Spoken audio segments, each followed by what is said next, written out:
Pond, pool pond. See?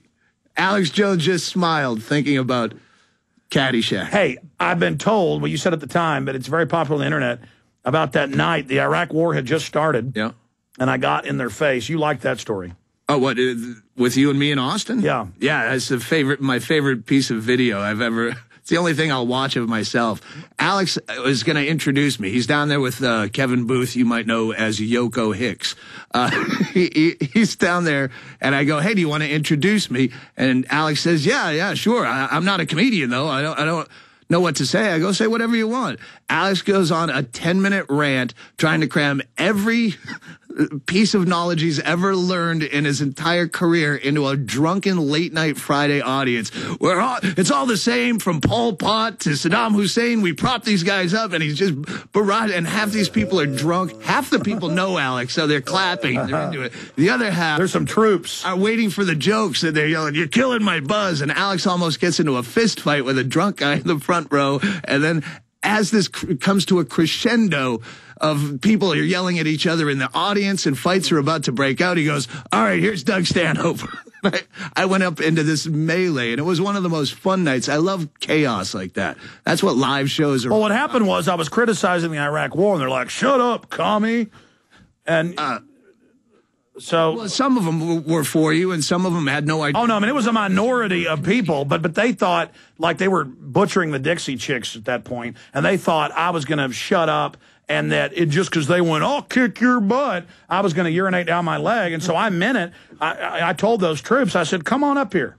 You know, which I really meant it. But you notice they weren't in a Cobra gunship a mile away killing kids. At the point I said, come on up here, all three of you, I'm going to beat the hell out of you. And I meant it. Oh, yeah. And they may have got me, but I was going to try like hell to, I was ready. I mean, that was real. I wasn't just up. Well, there were some people, because it was in a comedy club, that assumed you were a comedian. And so when there were no punchlines, they were going, well, this guy's not funny. At least not supposed to be funny.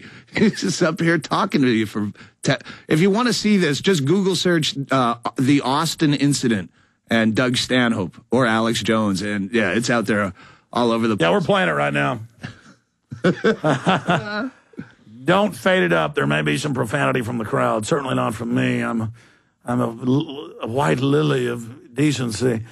Yeah, no, I was a bit... I actually came up on stage at one point, and I was profane, so, yeah, you might want to kill me. Very evil. But seriously... Doug, I mean, maybe Iraq War was a good thing from the elite perspective. It killed over 1 million people.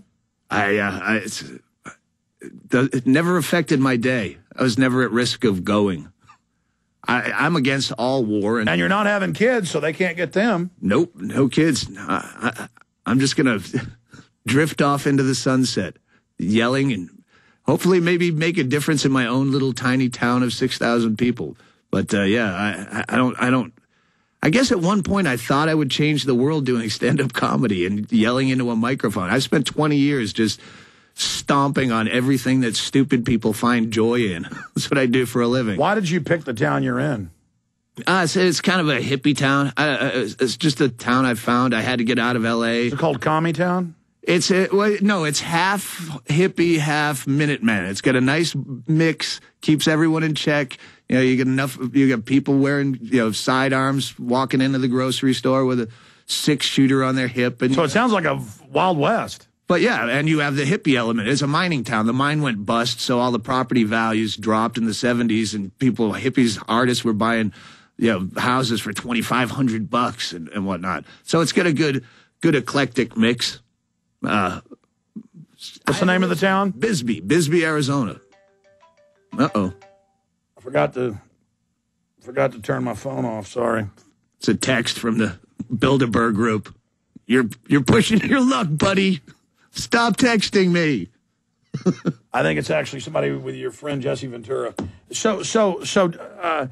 If you were one of the 6 major families that secretly control if you were born into one of those families, what would you do? What would you do different if you were born into the New World Order? I would try to convince them to not be so predatory and see humanity as scum and trash because it's becoming a self-fulfilling prophecy. All right. And I would try to work from within to change things. But a lot of this is genetic, and so they've been intermarrying with predatory psychopaths and sociopath genetic types, and most of that is nature, not nurture, and so I probably wouldn't be able to do that. How do you change? Because the power structure will always, as long as we desire leadership, you're always going to have power mongers trying to get those positions. If you want people to... That's why you got to have small government so power mongers can never have a mechanism to be able to carry out their operation. Yeah, no, certainly. So that's why big banks will fund both sides of a war, because it's actually building their power up. Through the crisis, it allows a bigger state to be grown. So are you an anarchist? Not completely. I mean, the real political spectrum is no government on one end, total government on the other, not left-right. Because, the right brings you big government, the left brings you big government. It's a false dichotomy, only about 100 years old. Before that, left-right dealt with mysticism, the left-hand path, the right-hand path. One was, supposedly female, one male, or one deceptive, devilish, one, good. See, this is what I was talking about, the inside of your brain, where you had me for a minute, and then mysticism, and then one synapse in your head. No, but I was saying until about 100 years ago, the left-right paradigm was not taught. It was liberty versus tyranny, and there was a debate about what is liberty, what is tyranny. And so you could have a real debate. But once they created the left-right paradigm, it's all within tyranny's orbit. And so it's a false choice question. And so that's what's going on. And so I think 100 years ago, when you had a town crier and one local newspaper, and most people knew, again, it comes down to overpopulation. When humanity's just like any other commodity, where the more you have, the less the value. I believe that. And I think the more people, when you're trying to talk about, a government, what, 300 million people we have in this country, you can't judge that. You can't rule that like it's a community. So yeah, you should have. But I mean, they admit Homeland Security helped produce 24, teach people torture, secret arrest is good. I mean, the globalists admit they want us to be immoral, and you can judge, well, what's immoral? Some people say, well, this kind of sex isn't immoral, but torture is, and then they'll say, well, no, you're not allowed to make a moral judgment. But they're coming from their own sickening moral perspective. All right, but you're acting like people don't want to watch that naturally, 24 and torture and stuff. We were kids. We watched Faces of Death when that video came out. It was the most, that was the biggest thing to do as a 13-year-old kid, was get that copy of Faces. I remember, but I didn't like it. Yeah, but no one was pushing that on you. Of course, you didn't like it, but you looked. Yes, what, in Saudi Arabia when they're chopping heads off and exactly, car wrecks and you can't act alligators eating people. They're putting 24 on to teach you torture. Well, people want to see that regardless. Yeah, but it took the torture but made it good. Before they'd always said it was bad, but you'd still watch the torture. Now they're saying no, it's good. I think see, people 50 years ago weren't wimps. But when they saw torture or violence, it became upsetting because they associated with real things. Now we see humans being killed, we can't get upset, but Marines throw a puppy off a cliff, everybody goes into, heart attack mode because we haven't dehumanized the puppy yet. It's the same thing. I killed an iPad 2 weeks ago, and it got like 300,000 views or something, and people were freaking out over the iPad because it had more value to them than their fellow humans. Well, again, yes. But my whole point is that when they give up the market with humans. iPads are new. Yeah, but when we don't have value for other humans, we lose our value.